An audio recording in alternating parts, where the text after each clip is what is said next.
Këtu në Itali kanë nxjerrë një rregullore për gratë me shami që rinovojnë dokumentat. Pra duhet të ekspozojnë komplet pjesën përpara, të mbulojnë vetëm flokët, si tip kapelje, ndërsa pjesa tjetër, poshtë gusës, shpatullat, gjitha duhet të jenë jashtë. Ne jemi të shqetësuar sepse bashkëshortja ime duhet ta bëj këtë për rinovim dokumentesh. Dhe kjo fotoja do të jetë fotoja e pasaportës, e kartës identitetit dhe e patentës e kështu me radhë.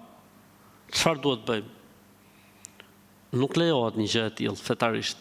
Me Islam nuk lejohet.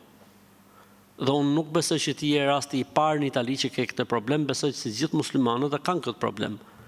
Kështu që duhet të mirë organizoheni, duhet ta hedhni në gjyq këtë gjën, duhet të ankoheni tek avokati i popullit edhe të arrini të drejtat tuaja. Merr një shembull se çfarë bëjnë murgeshat për shembull kur bëjnë pasaportat. Nuk i detyron kusht nxjerrin gjoksin as shpatullat. Kështu që ka zgjidhje kjo punë, hidheni në gjyq këtë lloj vendimi, edhe gjeni një zgjidhje. Kjo gjë nuk lejohet. Kjo gjë nuk lejohet. Zoti ju a lehtësoft. Inshallah bëhen sebeb këto gjëra që të ktheheni në vendin tuaj e t'i leni ato vende.